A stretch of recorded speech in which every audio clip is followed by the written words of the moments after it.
Magandang umaga sa ating lahat. Ito na po ang ating update ukol sa Tropical Depression Mirasol at Tropical Depression Nando. Simulan po muna natin dito sa Tropical Depression Mirasol.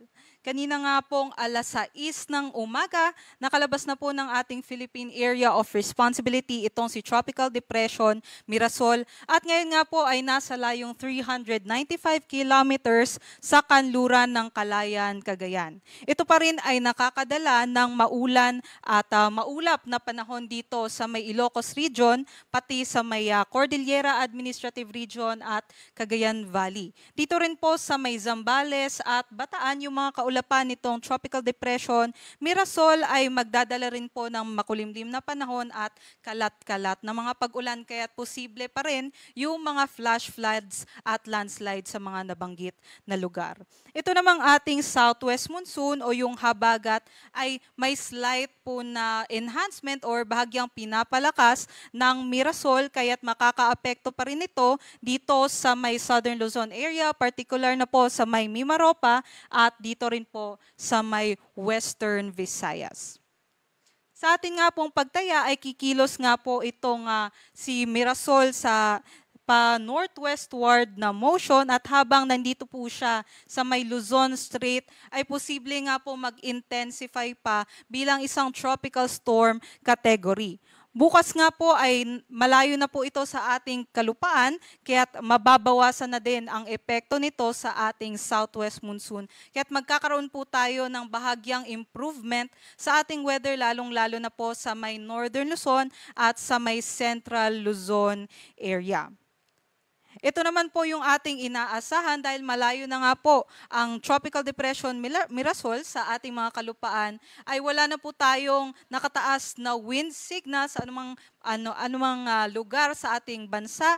Ngunit papalakasin nga nito ang southwest monsoon o habagat at magdadala ng strong to gale force winds or gust ngayong araw dito sa may La Union, Pangasinan, Zambales, Bataan, pati na rin dito sa Metro Manila, Cavite, Batangas, Tarlac, Pampanga, Benguet, pati na rin sa may Mimaropa, Quezon, Bicol Region at sa Western Visayas. Bukas habang papalayo na nga itong Tropical Depression Mirasol, mas kukonti po yung mga lugar na magkakaroon ng mga bugso-bugsong hangin dahil sa habagat. Dito na lang po sa Zambales, Bataan, Occidental Mindoro, Palawan at Ilocos Region.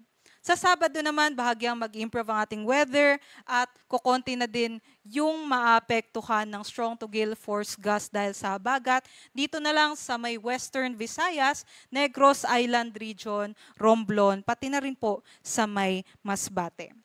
Pumunta naman po tayo sa ating sea conditions. Wala naman po tayong nakataas na gale warning sa anumang baybaying dagat ng ating bansa. Ngunit nasa katamtaman hanggang sa maalon ang ating inaasahan na karagatan dito sa may Northern Luzon seaboard. Sa abot po ng 1.2 to 2.8 meters ang mga pag-alon which is more than isang palapag na po yan na gusali. Kaya delikado pa rin po siya sa mga maliliit na sasakyang pandagat.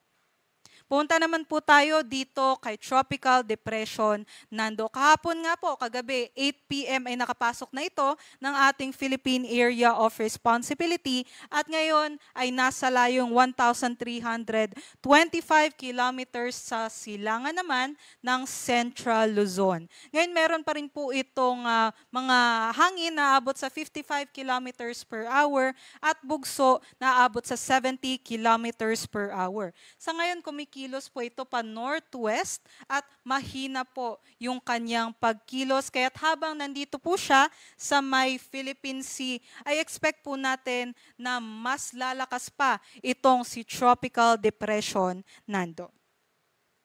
Bukas nga po asahan natin or earliest po mamayang gabi or mamayang hapon ay mag-intensify pa bilang tropical storm category itong ating tropical depression Nando at habang papalapit ito ng ating bansa, posible ngang mag-typhoon o worst case scenario ay mag-super typhoon category po ito, possibly po by Monday or Tuesday ay malapit na po ito sa ating mga kalupaan.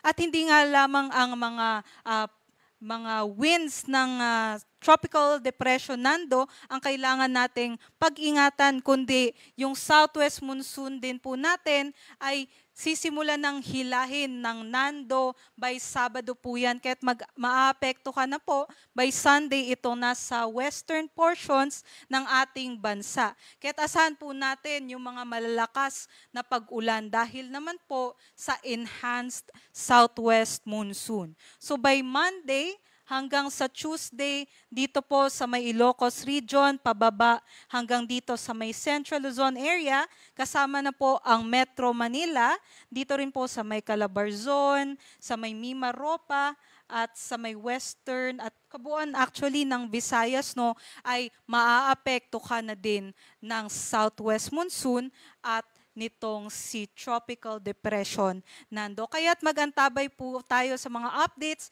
galing dito sa Pag-asa. Next update nga po natin ay mamayang 5:00 ng hapon. At yan lamang po ang latest galing dito sa Pag-asa Weather Forecasting Center. Ito po si Lian Loreto. Mag-ingat.